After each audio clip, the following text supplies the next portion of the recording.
if I'm not mistaken, these are they even labeled as a 2.5 way?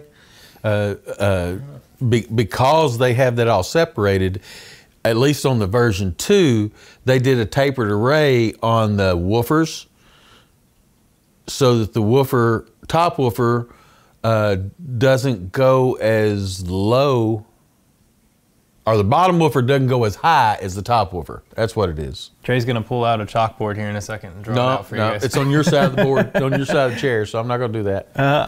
I'm not seeing a. It doesn't show it? No, it just says the frequencies. It doesn't say. Yeah, I'd have to say it in the verbiage. Not seeing it. Not seeing it. I'm almost positive it's a 2.5 way, meaning that they bandpass one of the woofers because you've got 2 big woofers playing the same thing. You can cause some comb filtering in that, and by bandpassing one of the woofers, you solve some of that comb filtering problem.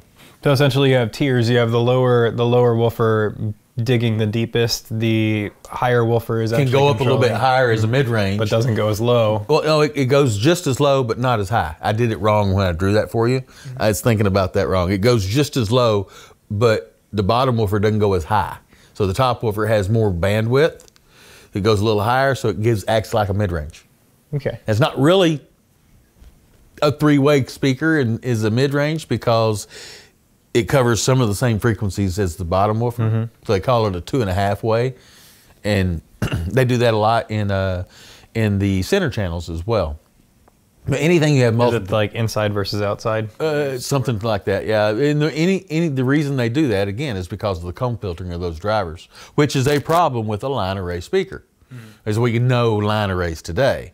They used to call them the same thing or something different, but years ago they just have, 8-inch woofers in a line, and you'd see them in churches all the time, big old column speakers, look like 6 shoeboxes stacked on top of each other and the speakers in them, So, but that line array, anytime you have those multiple drivers, your coverage pattern does just that. And you get that comb filtering. And what they do in today's world is they come in and try to put so many of them in there that it creates one big fan of sound. And that solves some problems, but something about this old world we should know is you don't get something for nothing. Yeah. And so when you do something, you end up causing problems other ways. Cats are playing and fighting around I have ADD, guys. What do we want to do next to test that high frequency driver? Well, that Draekon has a bunch of top end in it and screaming guitars. And all right, let's turn these guys back on. Check your volume before you turn Draekon on. Here, I'll set this up, go for it. All right, so we're gonna start off pretty low because we had that mycelium blaring. We'll get back there. All right, so this is gonna be Draekon, the value of all. We're starting on 3s.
low volume? Maybe. That's the 2s.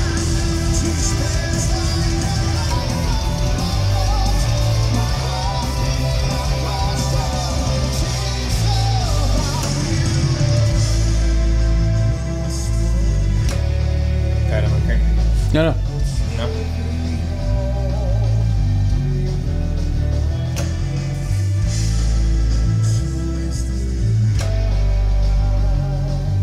That 3's cleaner. Now crank it up.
I think the best word is refined. That seems to be the best word to describe this. It's a little more refined. Yeah, fans kicking on in your amp. So, you know you're rocking when the fans start knocking, man. First thing we heard as soon as the volume dropped down was the crown going, "Help me!" Yeah, I think refined, and at the low volume, it really shined. I mean, you could really hear the big difference between that refinement of the 3 versus the 2. Yeah, even the high frequency. We were talking. We could do the high frequency tests on this song. It was almost had a separate voice. Yeah, as they've been completely revoiced from the 2 to the 3, and you can tell that the cleanliness of that top end on the 3 is noticeable.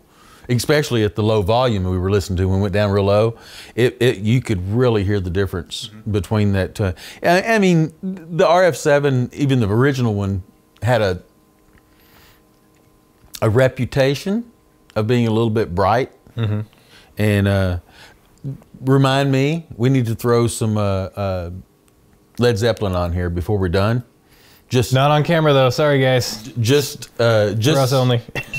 Just for us, yeah. So that we can hear the difference. Because his voice on the RF-7 on like Houses of the Holy was not comfortable. All right, we're gonna do this now, and then we're gonna cut and come back to you guys in just a second, so we could discuss what Trey's talking about here while we're on camera. But we can't listen to the song while we're on camera and show you guys. As a good example, that would be a cut you could use if you want to find something in your face.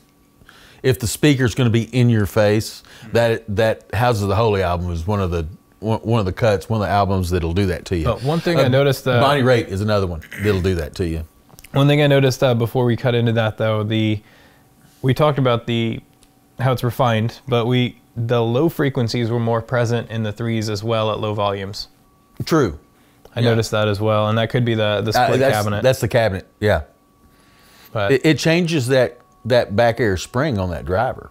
So it changes how that driver reacts a little bit just by the cabinet change. So they may not be doing that anymore. I haven't seen the network on this.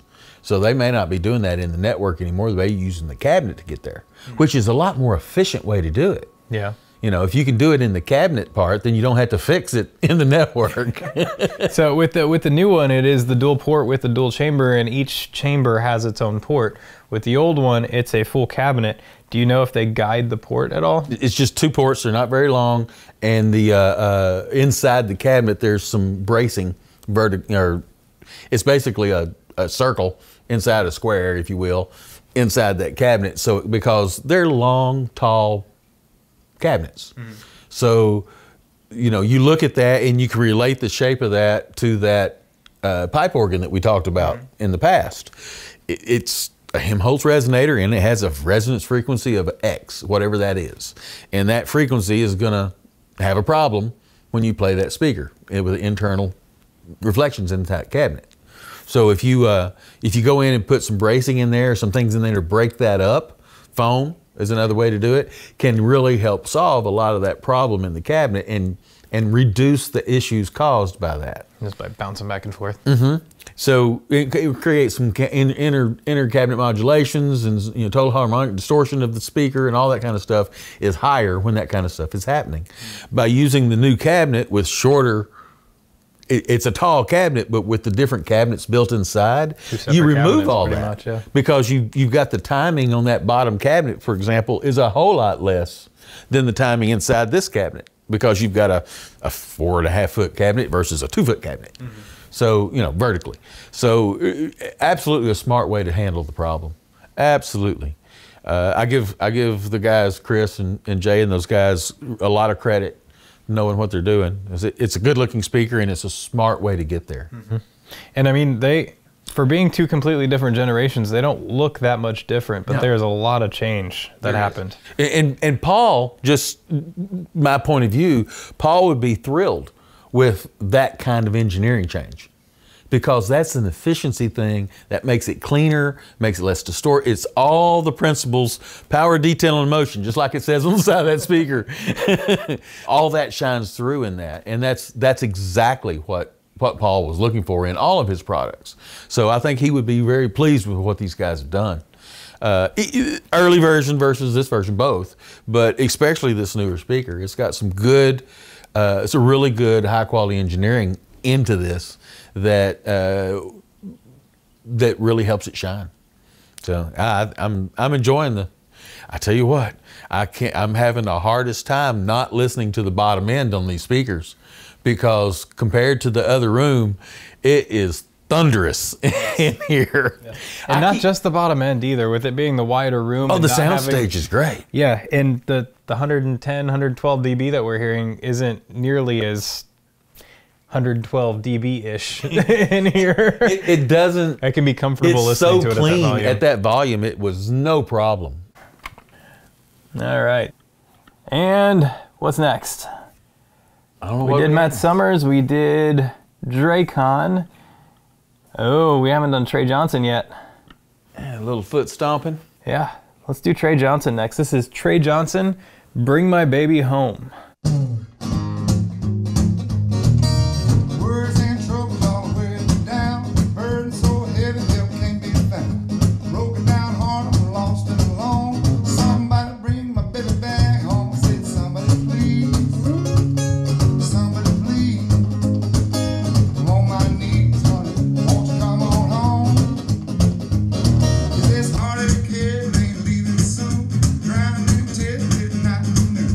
Breaking down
I'm rewinding to do low volume test real quick. I knew it was coming.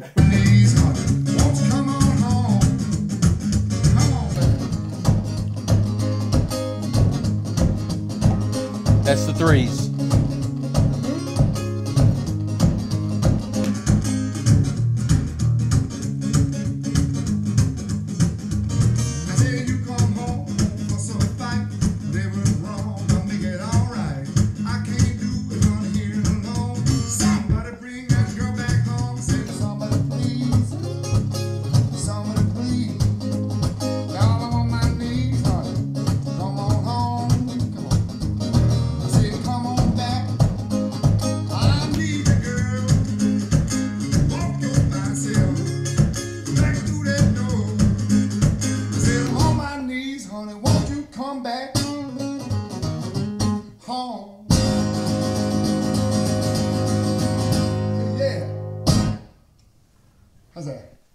Refined.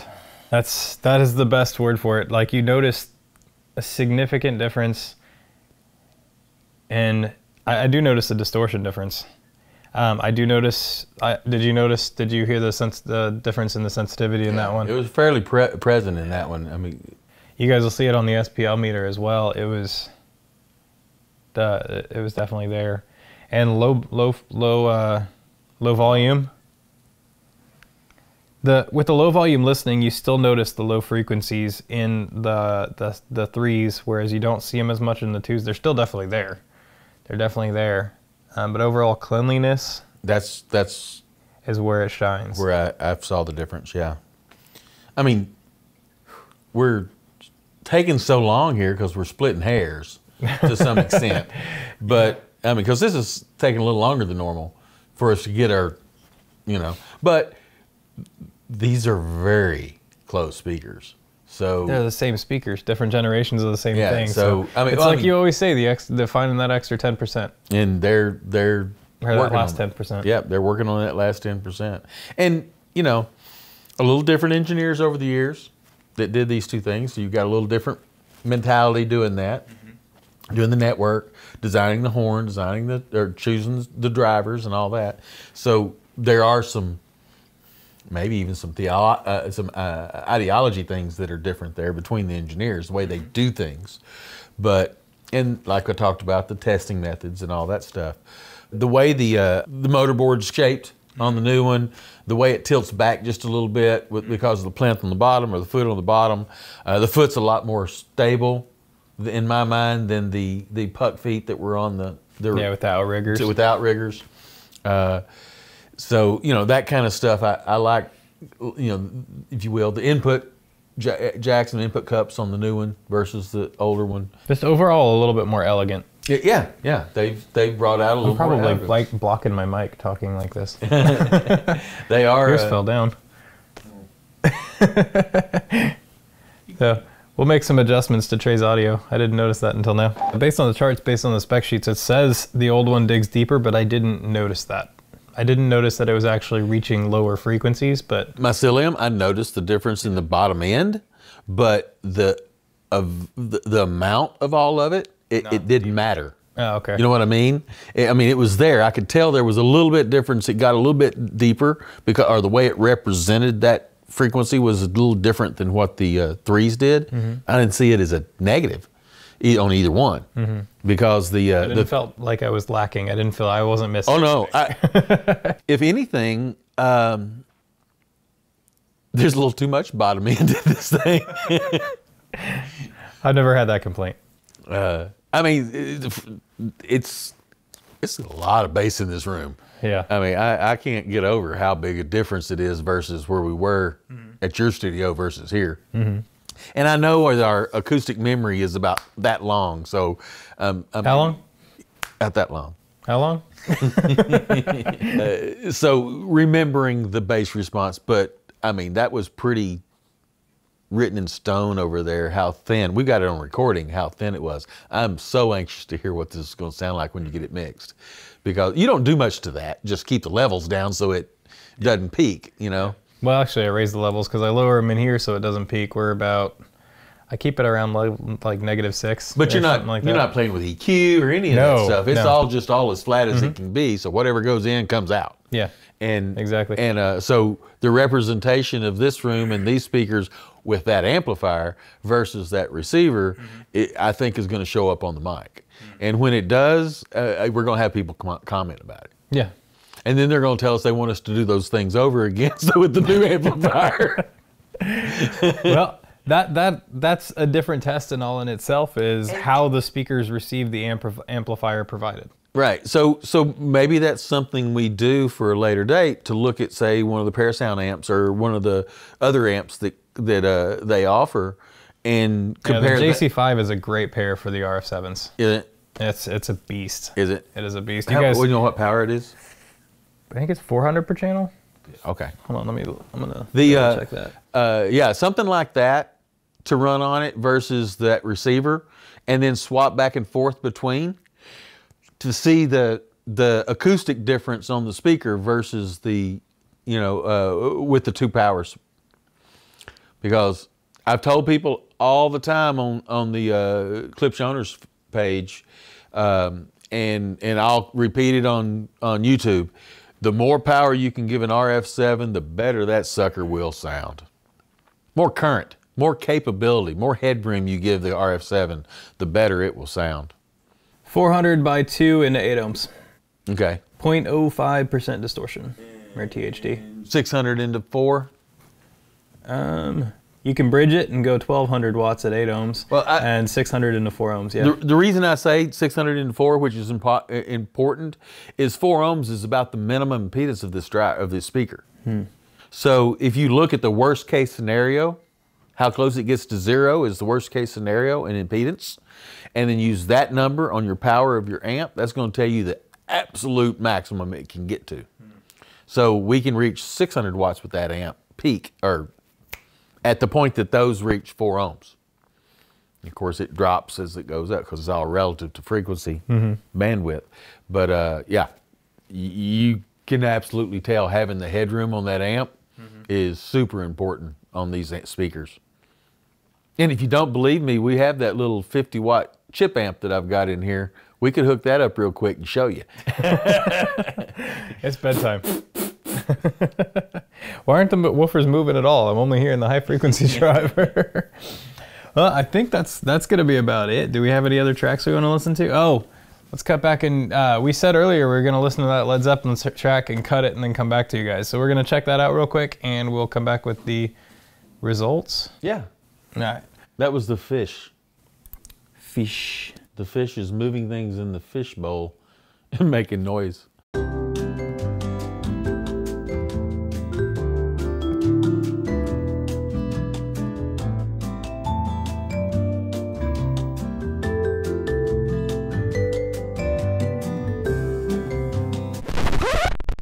Well, that was pretty telling. All right, so we listened to a couple different Led Zeppelin songs while we were cut away. I'll probably end up showing that in fast motion, and we'll put some elevator music or something playing over the top of it. Can we rap for you? Yeah. Yeah. I guarantee it. Hold on. Trey's gonna say, in a hip hop. Uh-huh. All right, give me some levels, Trey. Hello, hip hop, the hippie doo the hippie, the hip hop, you don't stop it, rockin' to the bang bang booties up, chuck the boogies to the bang bang booty beat. That's the only rap song I know. The ones that started it back in the 80s.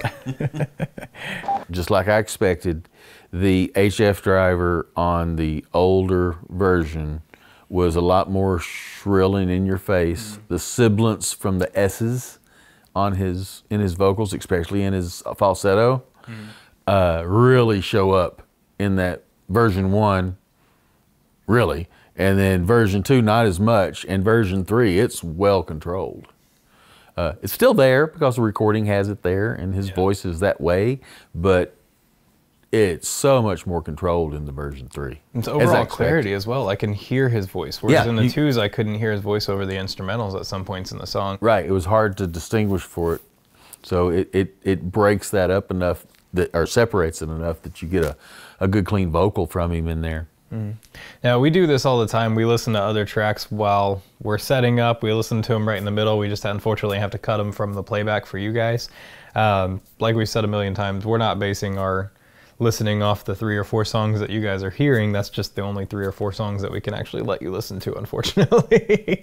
They're good songs and it's good stuff, and we're getting used to them, and we can pick things out. And that's the key to using cuts, is to use them over and over till you pick out those nuances from the cut. Every time we're setting up, by the way, we hear Brad Paisley. Yeah. What is it, Whiskey Lullaby? Whiskey Lullaby every time. setup. That's how what Trey focuses on setup is Whiskey Lullaby. We've used that at Klipsch since it came out.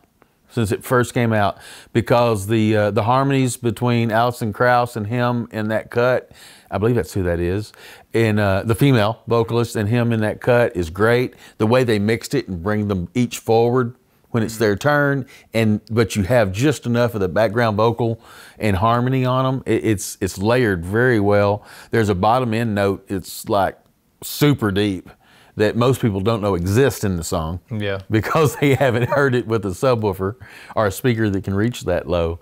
But yeah, it's got a lot of good information in the one cut. And that's why I like it, because you get to listen to female vocals, male vocals, harmonies. The imaging is great. The sound separation is great. Soundstage, excuse me, and the bottom end is there. I mean, it's got a lot of good things in it that you want to use when you're trying to understand the signature of a speaker. That's we listen to a ton of different songs, but we do have those that we go back to, and we have comments all the time. Why do you listen to the same thing every single time? It's because we're listening to the speaker. Yeah. We could tell the difference. If we hear the same thing every time, we know what it's supposed to sound like to a degree. We know what it's supposed to sound like, and we can tell the difference between generations and different speakers. And it's like a musician in a way, where a musician remembers how to play that song. You know, as we listen to that song, we remember how to listen to that song, and we hear the things that, like I said, the nuances. And it's a learning curve for a listener to be able to get to that point.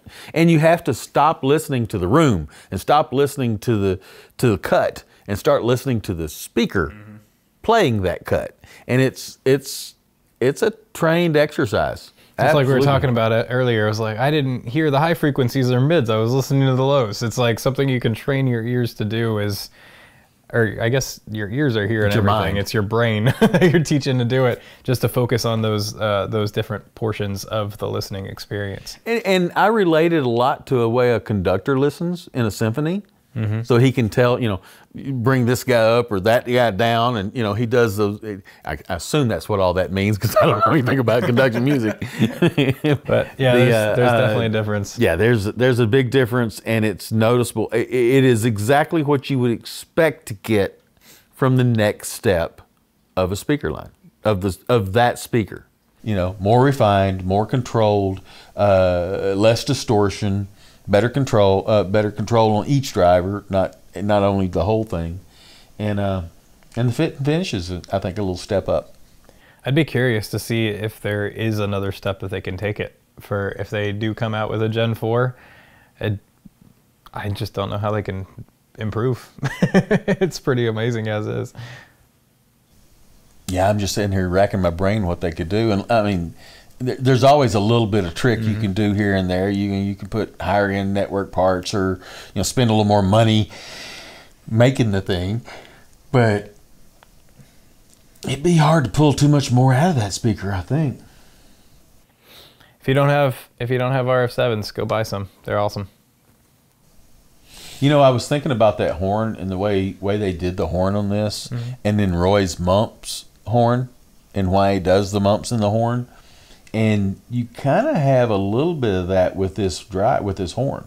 I'm just sitting here looking at it and noticing that in the corners rise. Of the exterior. Yeah, you can kind of see that rise a little bit in the opposite from the corners, and that's going to act as that mump as well. I don't know what it's doing, but I can only assume that they've looked at the coverage pattern and have that in there for that reason. Whereas the other is a hybrid Tractrix, and it's a lot more truncated. Definitely a difference between the two. Like I said earlier, the main word that comes to mind is refined.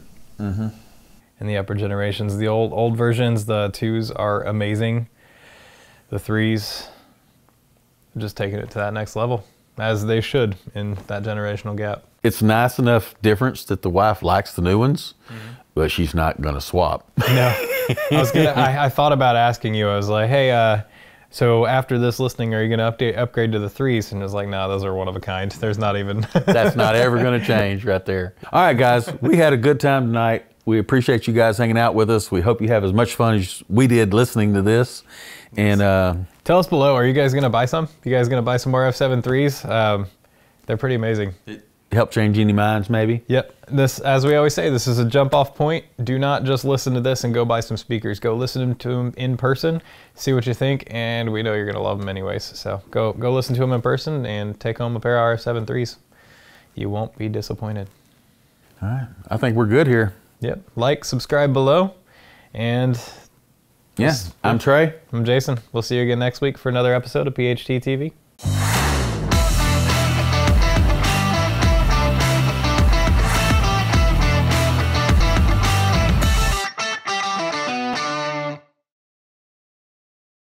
You're worried about them peeing in your box. I am. Go shut the lid. I'm gonna shut that down. That's the expensive box. I don't think they'd do it right in front of you.